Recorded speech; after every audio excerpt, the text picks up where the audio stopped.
We are the Native American Imagery team, and this is our collaborative leadership project documentary. For decades, the topic of Native American imagery has stirred up controversy on the University of Illinois campus, with some factions believing that the presence of this imagery is offensive toward Native people, while others believing it is an honorable depiction.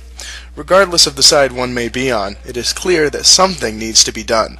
Violent protests have become the norm, and the university finds itself without a sense of identity and unity. But how did we even get to this point?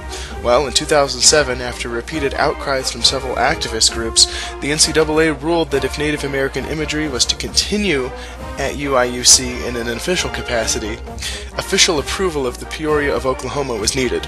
Unfortunately, the university failed to establish such a relationship, and thus the imagery was banned. For many, this ruling was seen as a victory on behalf of Native Americans nationwide, but many do not realize that Native Americans' opinion on the issue are just as diverse as any other ethnic group, with just as many mourning the loss of such imagery as celebrating it. We at the Native American Imagery team see a huge missed opportunity in that the university has failed to establish a relationship with the Peoria. We know that for a fact that such a relationship can not only exist, but thrive if we look at Florida State University as an example.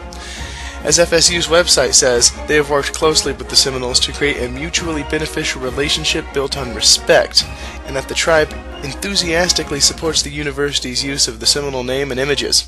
They even admit that when first created, their depictions were not authentic, but instead of getting rid of them entirely, they worked with the tribe to improve them.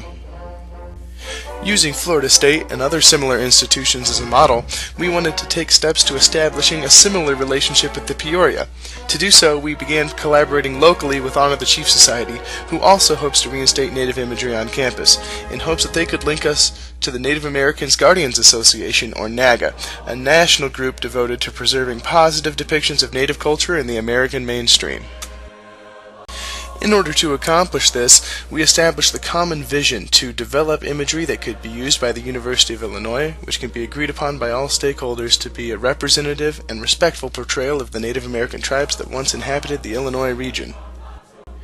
In order to do this, we took a painting by George Catlin of a member of the Peoria tribe named Pamikowita, stylized the image in orange and blue, and outlined it with the state of Illinois.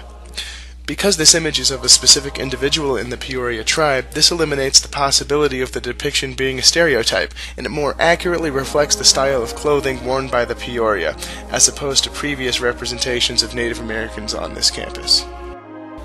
After completion of the images, we asked Honor the Chief and NAGA for feedback and received an enthusiastic positive response, with both responses from Honor the Chief and NAGA stating that they thought the depictions were not only accurate, but were an honor to the Peoria people.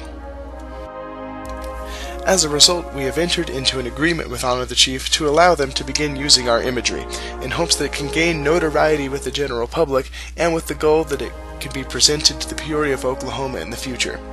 If the Peoria respond favorably to our imagery, it could eventually end up in a proposal to the administration to establish a mutually beneficial relationship for both organizations.